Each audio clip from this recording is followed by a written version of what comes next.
Let me take you back to the moment when everything reached its breaking point. The moment when avoidance was no longer an option. The moment when silence became impossible. The moment when I was forced to make a choice I had been postponing for months. A choice that would change my life permanently. My name is Ibrahim Traore. About 8 months ago, I found myself sitting in a closed room with religious leaders from two worlds that had shaped my entire life: Islam and Christianity. Imams, pastors, elders, men who had known me since childhood, men who believed they were protecting truth, order, and clarity. They were all there for one reason: to make me choose. Not later, not privately, not slowly, now. Islam or Christianity. You cannot stand on two boats. This confusion must end. That was the message, repeated again and again, from both sides, with different words, but the same demand. I sat across from them, feeling the weight of every expectation in the room, their concern, their frustration, their disappointment, their fear that I represented something dangerous, someone who refused to fit neatly into their categories. They didn't ask how I was. They didn't ask what I was struggling with. They didn't ask what it cost me to be there. They only wanted clarity, a clean answer, a public declaration, a line drawn in permanent ink: Islam or Christianity. No explanations, no complexity, no hesitation.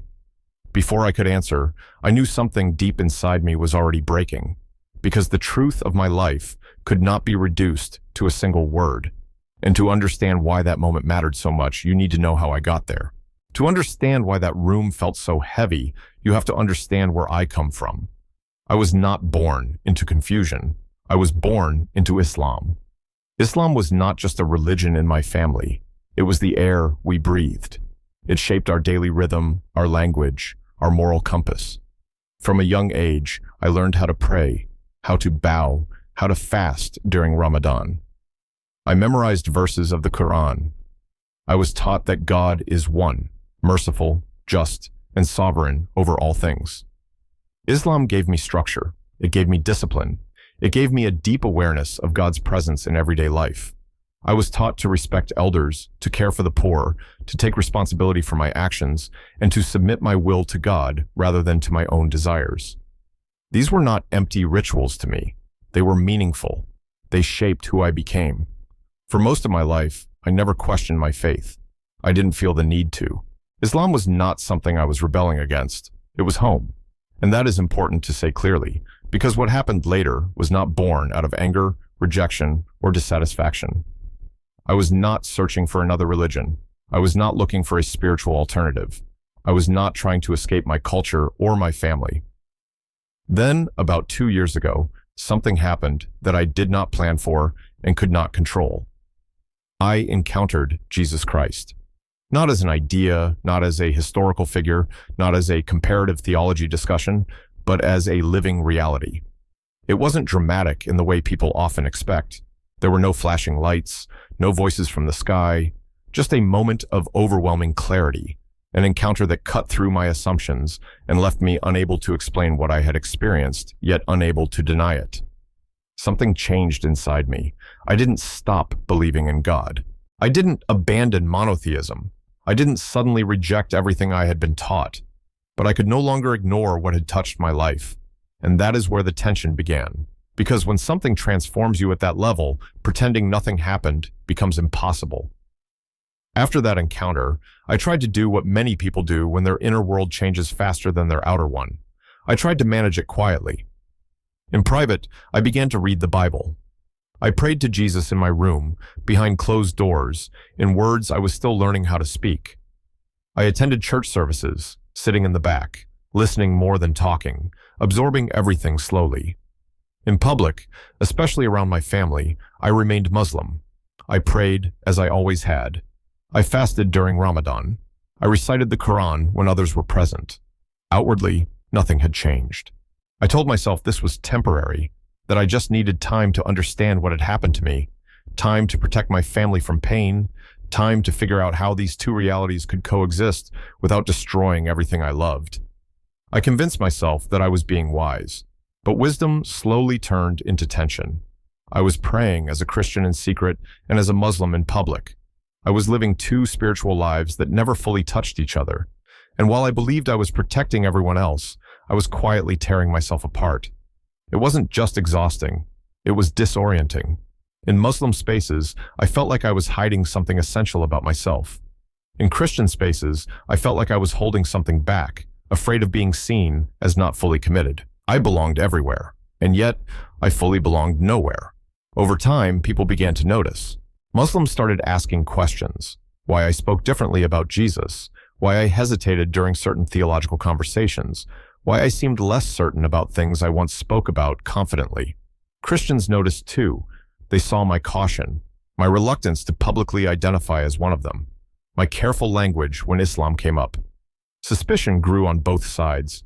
Some Muslims began to see me as someone drifting away, possibly influenced, possibly deceived. Some Christians saw me as someone standing with one foot in the door and one foot outside, unwilling to fully surrender. And slowly, quietly, without my consent, rumors began to form. That I was trying to mix Islam and Christianity. That I was creating a hybrid faith. That I was teaching confusion. None of it was true. I wasn't teaching anything. I wasn't trying to lead anyone. I was simply trying to survive an internal transformation that didn't fit neatly into anyone's expectations. But rumors have their own life, and eventually, they led to a moment I could no longer avoid. The rumors didn't fade, they multiplied, and eventually, they demanded an answer. That was when the meeting was called. Religious leaders from both communities wanted to sit down with me, not to listen, but to resolve what they saw as a growing problem. They wanted clarity, not complexity. Resolution, not reflection. The room itself felt symbolic. An imam who had taught me when I was a child sat across from me. His presence carried years of trust, guidance, and shared history. Beside him were respected Muslim elders, including members of my own family, men whose approval had shaped my sense of belonging since I was young. On the other side of the table sat Christian leaders, the pastor of the church I had been attending, elders from the Christian community who had watched me carefully, waiting to see where I truly stood. Different faiths, different theologies, but the same expectation. The imam spoke first. His voice was calm but firm, like someone correcting a student who had gone too far. "Ibrahim," he said, "you are confusing people. Young Muslims respect you. They see you praying in our spaces, yet speaking about Jesus in ways that suggest more than prophecy. They think maybe the two faiths can be mixed, but you know that is not possible." He paused, letting his words settle. "Islam is clear. There is no God but Allah. Muhammad is his final messenger. Jesus was a prophet, honored, respected, but not divine. You must decide. Have you returned to Islam, or have you truly left it?" Then the pastor spoke.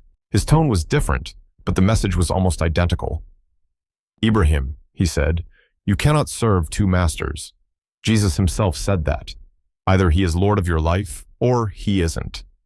Either you believe he is the Son of God who died for your sins and rose from the dead, or you don't." He leaned forward slightly. "Christianity is not something you add to Islam. It is a completely different faith. You need to decide. Are you a follower of Jesus Christ, or aren't you?" The room fell silent. Every eye turned toward me. Some faces showed concern. Some showed frustration. A few showed anger, thinly disguised as righteousness. No one was asking how I had been carrying this. No one was asking what it had cost me. They were waiting for a word, one word, a label, Islam or Christianity. And as I sat there, my heart racing, my thoughts colliding, I realized something terrifying. No matter what I said next, something precious would be lost. As I sat there, boxed in by their expectations, my mind began to race. If I said Christianity, I would be publicly severing myself from my family, my heritage, my past, confirming every fear Muslims have about converts, that we abandon everything we came from, that we look down on our roots once we cross the line. If I said Islam, I would be denying the encounter that had transformed me, lying to everyone in that room, and worse, lying to myself. I would be choosing comfort over integrity, belonging over truth. Either way, the cost was unbearable. And yet, they were waiting.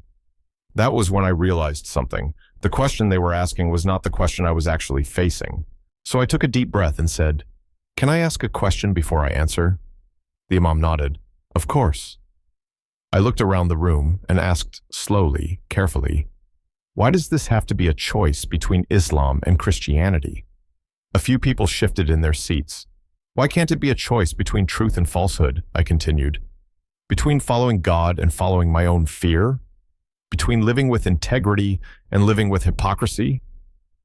The room erupted. Several voices started speaking at once. Some accused me of avoiding the issue. Others insisted I was being philosophical to escape responsibility. The tension rose instantly, thick and electric. The pastor raised his hand for silence. "Ibrahim," he said, "those questions sound deep, but they're actually a distraction.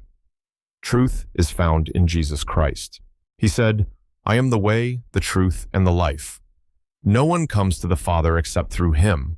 So the question of truth versus falsehood is the question of Christianity versus all other religions, including Islam. Before I could respond, an elderly Muslim scholar spoke up.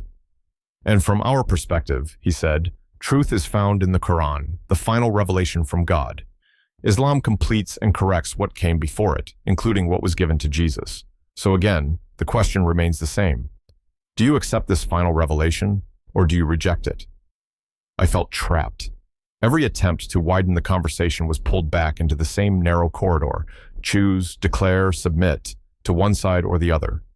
In that moment, something inside me broke, not in despair, but in clarity.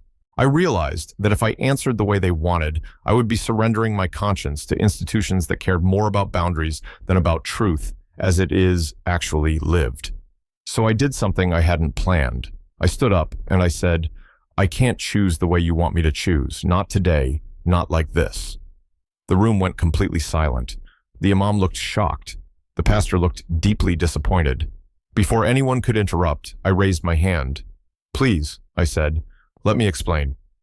You're asking me to choose between two religious labels," I began, my voice steady but my hands trembling. "Between two institutional identities that make sense on paper, but that isn't the choice I'm actually facing." The room remained silent. "The real choice," I continued, "is whether I will follow where I believe God is leading me, or whether I will let religious communities pressure me into a version of myself that makes them more comfortable." I turned slightly toward the Muslim leaders. "My encounter with Jesus Christ was real," I said. "I wasn't searching for it. I wasn't trying to leave Islam. It disrupted my life in ways I didn't ask for, but it revealed something I cannot deny." I paused, choosing my words carefully. Jesus revealed himself to me in a way that left no doubt in my mind that he is who he claimed to be, the Son of God, the Savior. I cannot unknow that. I cannot pretend it didn't happen simply because it complicates my relationship with my family and my community. Then I turned toward the Christian leaders. "But I also cannot pretend that my Islamic upbringing was worthless," I said. "I was taught about the oneness of God, about prayer, about justice, mercy, and care for the poor. Those are not lies just because they came through Islam. Those are truths Christianity itself affirms." The tension in the room deepened. "So when you ask me to choose between Islam and Christianity," I said, looking around the table, "I'll give you an answer that is honest, but one that probably won't satisfy any of you."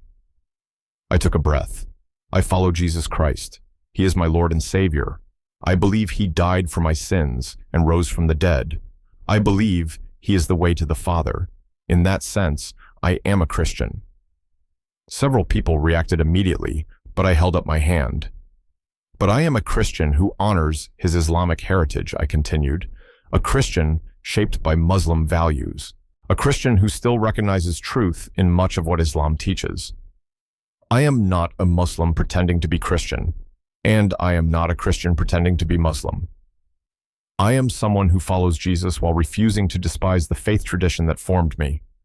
The room erupted. Muslim leaders felt I had chosen Christianity and was merely softening the blow. Christian leaders felt I was hedging, refusing to fully cut ties with my past. No one seemed satisfied. But then something unexpected happened. A younger Christian leader, who had been silent until now, spoke up. "Wait," he said. "Let him finish. I think he's saying something important." I nodded gratefully and continued. "Here's what I think you're all missing," I said, my voice calmer now, almost reflective. "You're so focused on protecting institutional boundaries, on making sure people fit neatly into religious categories, that you're missing what is actually happening in people's lives." No one interrupted me. "God doesn't operate according to our institutional divisions," I continued. "He works in human hearts in ways that often disrupt our systems, our labels, and our expectations." I looked around the room. When I encountered Jesus, I didn't stop believing in the one true God Islam taught me about. I began to understand God's nature more deeply. When I started following Jesus, I didn't reject Islam's emphasis on prayer, justice, and mercy. Those practices didn't disappear. They were transformed, deepened, and given new meaning through Christ. Following Jesus didn't make me anti-Islam, I said firmly. It made me someone who can recognize truth wherever it exists, while anchoring my life in what I believe is ultimate truth. An older Muslim leader, someone I had known since childhood, finally spoke. His voice carried sadness more than anger. "Ibrahim," he said, "I understand what you're trying to say, but from an Islamic perspective, what you're describing is still leaving Islam. If you believe Jesus is divine, if you worship him as God, then you have abandoned Islamic monotheism. That is shirk, associating partners with Allah. It is the one unforgivable sin." I nodded. "I understand that," I replied, "and I'm not going to lie about what I believe to make it more acceptable to Muslims. I do believe Jesus is divine. I do worship him. By Islamic standards, yes, I have left Islam." The room was silent again. Then I turned back toward the Christian leaders. "But I'm also not going to denounce Islam as entirely false," I said. "I'm not going to treat Muslims as enemies of truth. I'm not going to speak with contempt about the religion that shaped me or about my family who practices it sincerely. I refuse to pretend my Islamic upbringing was worthless." At that point, the pastor stood up. His expression was conflicted, almost torn. "Ibrahim," he said, "I respect your honesty, but you need to understand something. The clarity you're refusing to give is what both communities need."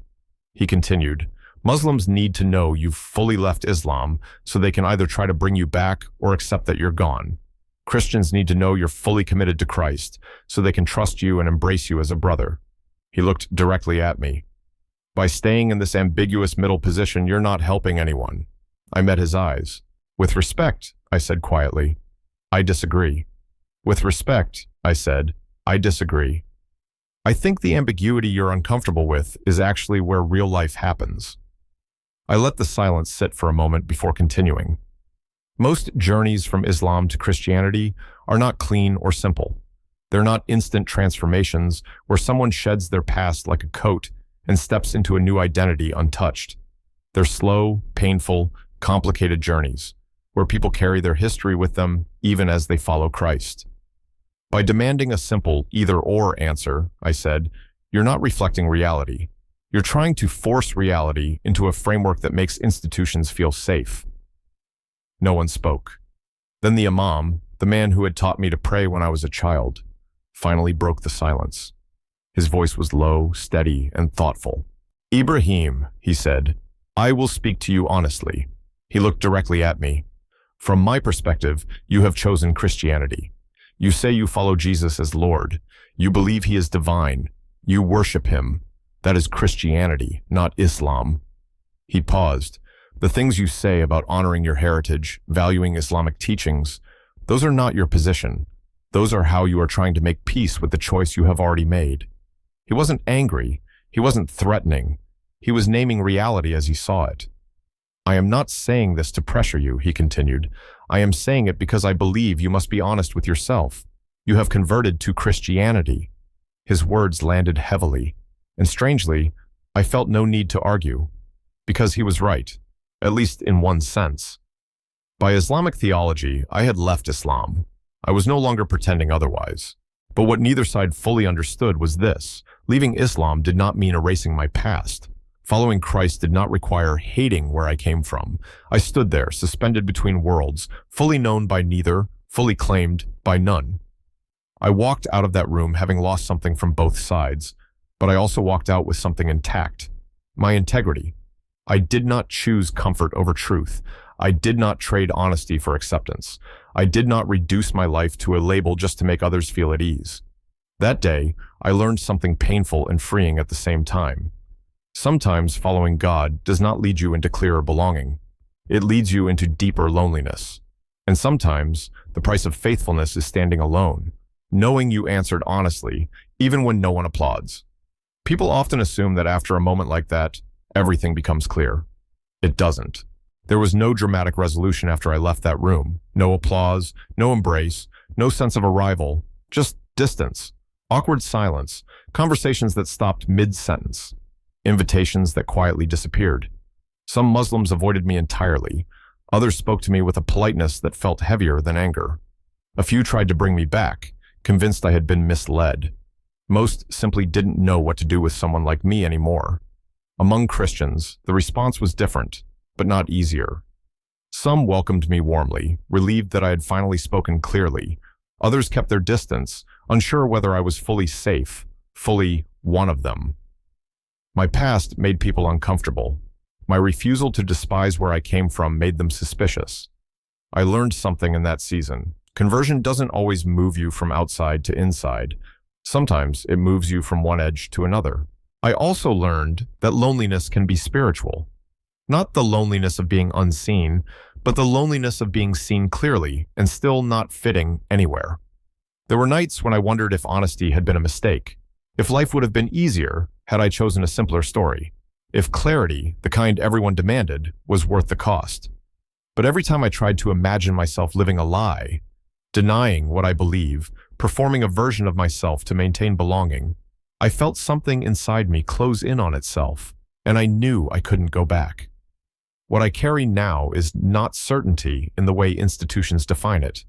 It is something quieter and heavier, a commitment to live without pretending, a refusal to erase my past to justify my present, a willingness to be misunderstood rather than untrue. I no longer expect everyone to understand my journey. I no longer need universal approval to know who I am. If there is one thing this path has taught me, it is this: faith is not proven by how well it fits into approved categories. It is revealed by what you are willing to lose in order to remain honest. And sometimes, the truest act of belief is choosing integrity when belonging is the price.